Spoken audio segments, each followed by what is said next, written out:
শুভ সকাল বন্ধুরা। ঘুম থেকে উঠে পড়েছি। ঘড়িতে বাজে ঠিক 5:30।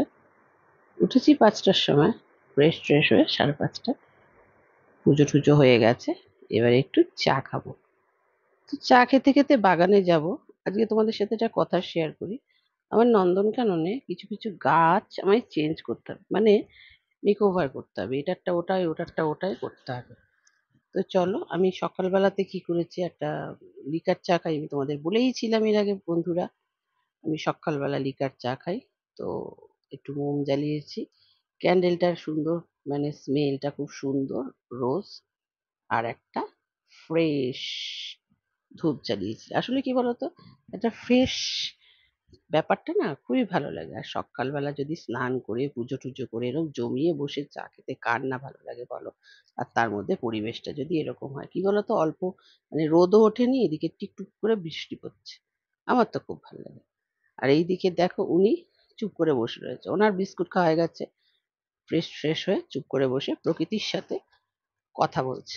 ওনার আবার স্বভাব আছে এরকম। ওই যে লাইটটা জ্বলছে না, ওটা আমি হস্তশিল্প মেলা থেকেই কিনেছিলাম। বেশ ভাল লাগে, হেরিকেনের মতন। সেই আগেকার দিনে থাকতো না, ওরকম টাইপের। আজকে ভাবছি একটুখানি নার্সারিতে যাবো, জানো তো। কেন বলো তো, কয়েকটা গাছ আমার কিনতে হবে। একটু গাছ। আর আমি তো একটু গাছ পাগল, জানো। তো চলো, বেলায় রান্না বান্না সেরে বেলা করে বেরিয়ে পড়েছি। তো আজকে কি কি রান্না করলাম সেটা তোমাদের সাথে শেয়ার করলাম না, কিন্তু আমি যে নার্সারিতে যাচ্ছি সেটা তোমাদের সাথে শেয়ার করছি। এই নার্সারিটা হচ্ছে আমার বাড়ির থেকে কয়েক কিলোমিটার দূরে। হ্যাঁ, ঠিক ধরেছো। এয়ারপোর্টে 3 নম্বর, ওই 2.5-3 নম্বর যেখানে, সেখানে। আমার তো এই নার্সারি থেকে আমি গাছগুলো নিই। আর সত্যি কথা বলতে আমার এত ভালো লাগে, ভ্যারাইটিস গাছ থাকে। দেখো, এটা হচ্ছে এয়ারপোর্টের ভেতর দিয়ে যাচ্ছি, কি সুন্দর দেখেছো। রোদ কিন্তু ঝলমলিয়ে উঠিয়েছে। এমন কিছু বাজে না কিন্তু, 12টা 20 বাজে। দেখো কি সুন্দর। তো চলো, আমি চলে এসেছি। এখানে না এলে মনে হয় কোনটা ছেড়ে কোনটা নেব। এগুলো সব ইনডোর গাছ। এই যে এগুলো সব ইনডোর গাছ।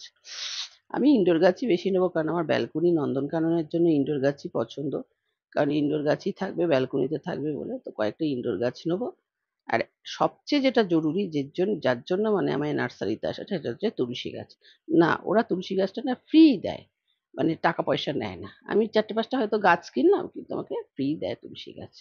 তো বন্ধুরা, আমার মতন তোমরা কি রকম গাছ প্রেমী আর কি রকম বাগান করতে ভালোবাসো, অবশ্যই কমেন্ট করবে। আর ভালো লাগলে লাইক সাবস্ক্রাইব করতে ভুলবে না। ওই দেখো কচু গাছ উঠেছে। তোমাদের একটা জিনিস দেখাবো, জানো তো। চলো ওই দিকটাতে, আমি আসার সময়, মানে ঢোকার সময় আমি দেখেছি, কিন্তু তোমাদের সাথে শেয়ার না করে তো আমি পাচ্ছি না। তো চলো ওই দিকটাতে যাই। এইগুলো সমস্ত দেখেছো, দেখো। মানে অর্ধেক গাছের নামই জানি না। কি করব বলো, সব জিনিস তো আর সবাই জানে না। মানে অর্ধেক গাছের নামই জানি না। আর এখানে যে বাচ্চা ছেলেটি আছে, ওই যে যের জন্য আমি তোমাদের বলেছিলাম, দেখেছো কত বড় কলার কাঁদি। এক ঝাঁক গাছটা ওইটুকুনি, কিন্তু এত কলা হয়েছে। আরেকটা যেটা জিনিস দেখাবো, এই যে, বলো তো এটা কি ফুল গাছ? হ্যাঁ, এগুলো কি? কলাবতী ফুল। কলাবতী ফুল, দেখেছো? তো আমার ভিডিওটা তোমাদের ভালো লাগলে অবশ্যই কমেন্ট করবে, সাবস্ক্রাইব করতে ভুলবে না। আর হ্যাঁ, নিত্য নতুন ভিডিও নিয়ে প্রত্যেকটা দিনই আসবো তোমাদের সাথে। ভালোবাসবে, ভালো থাকবে, আর পাশে থাকবে। আজকে এই অবধিই থাক। পরের ভিডিও নিয়ে আবার আসবো। টাটা।